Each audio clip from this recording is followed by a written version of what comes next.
Interview with Nexon Games and the IO Division. This was uploaded March 6, 2025. This is the spiritual successor to Blue Archive. Blue Archive, of course, is the Sensei, the Sensei high school gacha game, academy gacha game with characters that don't look like they should be in high school or that they should be in an academy, or at least some of them don't. Some of them look, you know, like Victoria's Secret supermodels.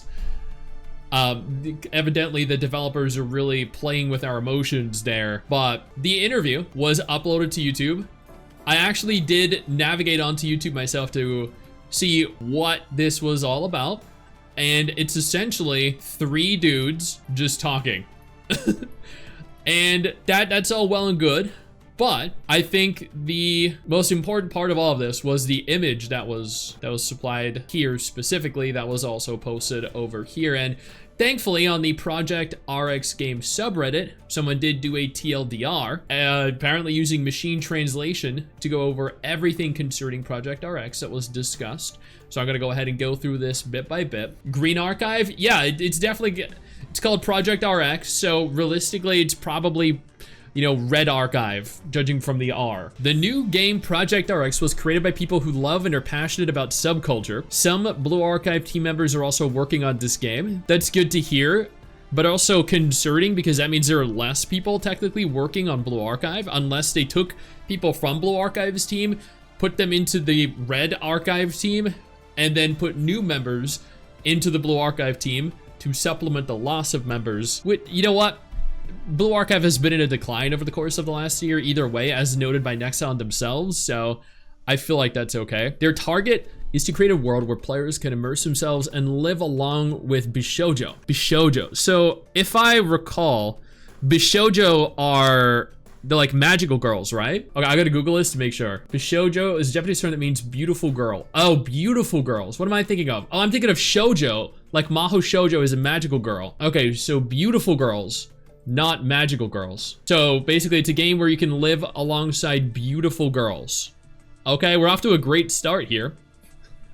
While the goal is to create a fun experience in something intangible that doesn't exist in the world, RX also avoids overlapping what Blue Archive had offered, nor having any connection with their previous title. Fascinating. So in an effort to make sure that Blue Archive doesn't Red Archive doesn't eclipse and essentially bring about the end of Blue Archive, they are opting here to avoid any overlap between games. So different style of characters, maybe different setting, different style of gameplay, maybe different narrative presentation, maybe different age characters. Maybe they'll be adults in this one.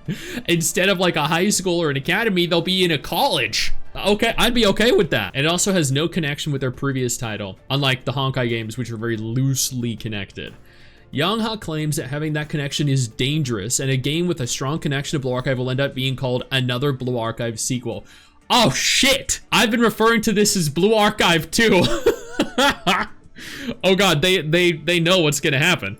They legit already know what's gonna happen, so they're calling it. They know what creators and players alike are gonna do. Project RX is described to have different colors, and the keyword this time will be a life or sense of life, which will be the main theme of the game. The devs sometimes question themselves if the game was in the right direction, and the IO division opted to give useful advice on all aspects of the game. The first build of the game, oh, it's being created on Unity, so the same game engine as Genshin Impact. Also, I think Ananta is being built on Unity too. No, Arknight's Infield is being built on Unity. So we have Genshin Impact, Honkai Star Rail, Zenless Zone Zero, Arknight's Infield, and also the new Red Archive gacha, all being built on Unity. Before we go any further, I do want to take a moment here to thank all of my incredible patrons over on Patreon and my YouTube channel members who allow for me to continue to do dedicated videos like this every single day.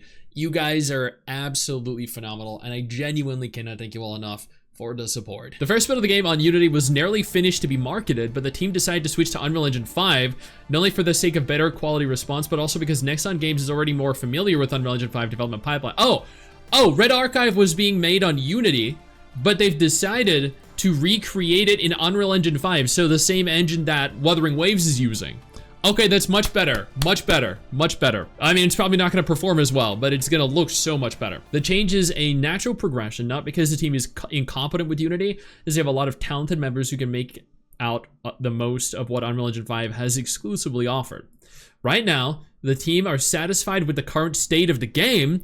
With this quality, they will soon move to FGT, which is a focused group test phase, to begin playtesting and polishing the game. No details about the beta, so they're already moving into a test phase. Oh wow, so they're satisfied with the state of the game and they're moving into testing it. And all we have are a few images right now. Holy crap, that's actually really cool. The game might end up coming sooner than we thought. Genuinely, we might be looking at a 2025 focus group test, maybe an end of 2025 closed beta test, and then an early 2026 release date for it. Wow.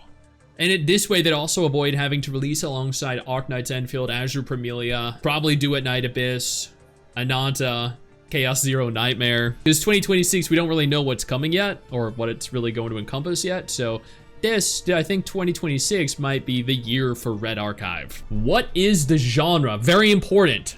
Is this an open world game? Please no. Please say it's not. Say it's not an open world game. No. Oh, thank God. I'm gonna be honest, chat. Ananta, Neverness, Arknight's Enfield, Wuthering Waves, Genshin. We already have a lot of open world gacha games, so we don't need another one right now. Is it something like Animal Crossing?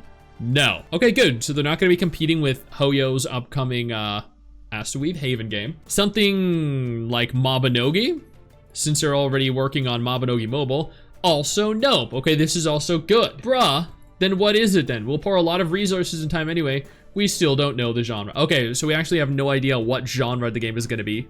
Still, but it's going to be different. It's not going to be like an auto idle game like Blue Archive. It's going to have a different setting, a different graphical style, a different engine altogether. Feature literally no similarities whatsoever, which I think is probably the best thing they could do.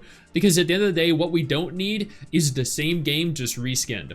Because we already have Blue Archive. People have invested years of their life into it, thousands of dollars, attained every single character they can, built everything they can.